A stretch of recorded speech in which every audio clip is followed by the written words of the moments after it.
তীব্র জোয়ারের কবলে রামগতি ও কমলনগর প্লাবিত। কমলনগর রামগতি লক্ষ্মীপুর প্রতিনিধি কবির হোসেন রাকিব। বাইসার graduate friends union school and কলেজে একাদশ শ্রেণীতে মানবিক ও ব্যবসা শিক্ষা শাখায় শিক্ষার্থী ভর্তি চলছে।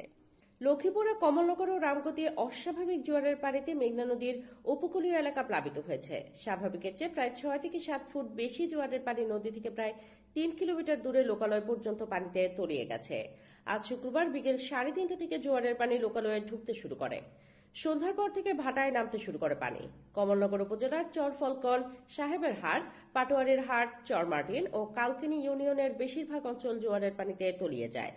রামগতি, বয়ারচর, বিবিরহাট, রামদয়ালচর, আলেকজান্ডার বিভিন্ন এলাকায় পানি ঢুকে দেখা যায় লোকালয়েও জোয়ারের পানির তীব্র স্রোত। এছাড়া রাস্তাঘাট, বসতবাড়ি, ফসলি জমি ও কাঁচা পাকা নিচু ঘর ভিটি পানিতে ডুবে যায়। জোয়ারে উপকূল প্লাবিত হয়ে জনদুর্ভোগ সৃষ্টি হয়েছে। ক্ষয়ক্ষতির মধ্যেও পড়তে হয়েছে স্থানীয় বাসিন্দাদের। এই জোয়ারে ক্ষেতের ধান নষ্ট সহ ভেসে গেছে পুকুরের মাছ।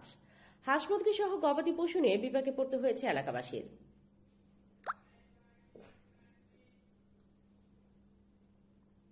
স্থানীয়দের অভিযোগ, দীর্ঘদিনে মেঘনা নদীর তীর রক্ষাবাদ কাজ চলছে। 5 বছর শেষ হতে চললেও বাঁধের দৃশ্যমান কিছু দেখা যাচ্ছে না। এতে রামগতি, কমলনগরের প্রায় 37 কিলোমিটার অরক্ষিত উপকূলীয় এলাকা প্রতি বছরই প্লাবিত হয়। দ্রুত বাঁধ নির্মাণ হলে জোয়ারের পানি থেকে রক্ষা পেত উপকূলের বাসিন্দারা। কমলনগরের চরফলকন ইউনিয়নের বাসিন্দা আব্দুল মান্নান, মোহাম্মদ দিদার ও হোসেন মিয়া বলেন, জোয়ারের পানিতে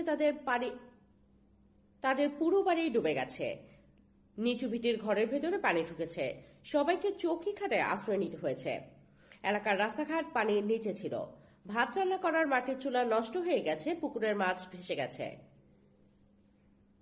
জোয়ারে হাঁস মুরগি ও গবাদি পশু নিয়ে বিপাকে পড়তে হয়।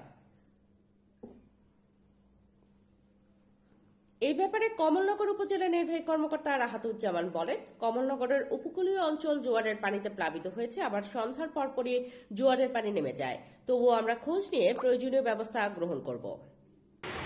যে সকল কিছু ডুবে যাচ্ছে।